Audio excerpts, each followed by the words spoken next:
मित्रों जय माता दी। आप देख रहे हैं धर्म शिक्षा।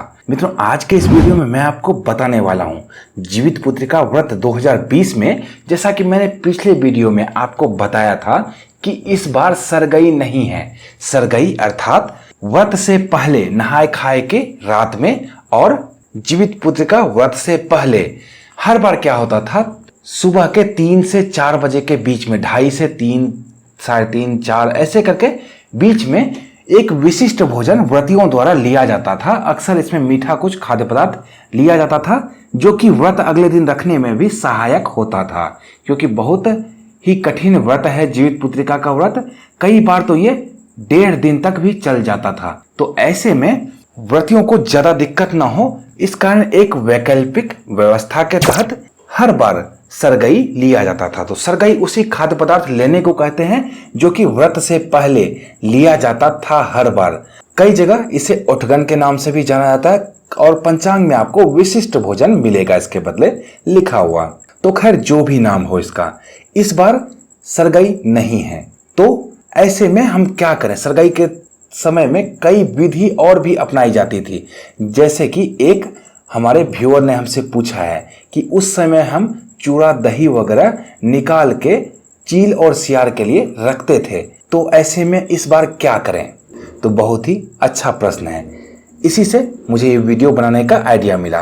तो देखिए, सबसे पहले जानते हैं कि सरगई इस बार क्यों नहीं है। तो जीवित पुत्रिका का व्रत जो मनाया जाता है वो मनाया जाता है आश्विन मास की कृष्ण पक्ष की अष्टमी तिथि को। अब अष्टमी तिथि जो प्रारंभ होगी इस बार, वो होगी नहाए खाए के दिन, यानी कि 9 सितंबर के रात में ही 9:46 से ही आरंभ हो जाएगी, जो कि अष्टमी तिथि चलेगी 10 सितंबर को रात के 10:47 तक। अर्थात नहाए खाए की रात में 9:46 से ही अष्टमी तिथि आरंभ होगी, और जीवित पुत्रिका का व्रत भी इसी के साथ ही आरंभ हो जाता है। तो ऐसे में जो भी कुछ आपको खाना पीना है वो नहाए खाए की रात में 9 सितंबर 2020 की रात में 9:46 से ही पहले ही खा पी के निश्चिंत हो जाएं। इसके बाद किसी भी तरह का खाद्य पदार्थ व्रतियों द्वारा नहीं लिया जाएगा।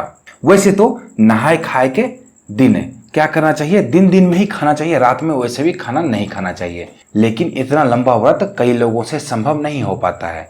तो ऐसे में नहाए खाए की रात में 9:46 से पहले पहले ही सभी तरह का खाद्य पदार्थ ले लिया जाएगा।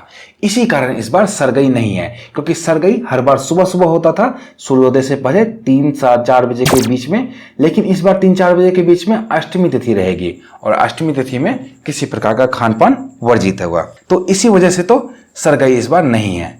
अब सरगई नहीं है तो भी जो उसके तहत विधियां होती थी, जैसे कि उस व्यूअर ने हमसे पूछा था कि हम चूड़ा दही वगैरह निकाल के रखते थे, तो वो चूड़ा दही आप निकाल के या जो भी खाद्य पदार्थ निकाल के चील सियार के लिए रखते थे, वो अब भी उसी समय में रख सकते हैं, कोई दिक्कत नहीं है। आपको नहीं खाना है, आप किसी और को खिला सकते हैं, किसी और के लिए रख सकते हैं, इसमें कहीं कोई समस्या नहीं है। तो मुझे मित्रों उम्मीद है कि आपको पता चल पाया होगा कि अगर इस बार सरगई नहीं है तो क्या करना चाहिए आपको, और सरगई क्यों नहीं है। इस विषय में आपको संपूर्ण जानकारी मिल पाई होगी। अगर आपको इस विषय में कुछ और भी जानना है तो कमेंट बॉक्स में हमसे निश्चित तौर पे पूछें, मैं उसका उत्तर आपको निश्चित तौर पे दूंगा। तो मित्रों मिलते हैं इसी तरह की अन्य ज्ञानवर्धक वीडियो के साथ। तो देखते रहिए धर्म शिक्षा। जय माता दी।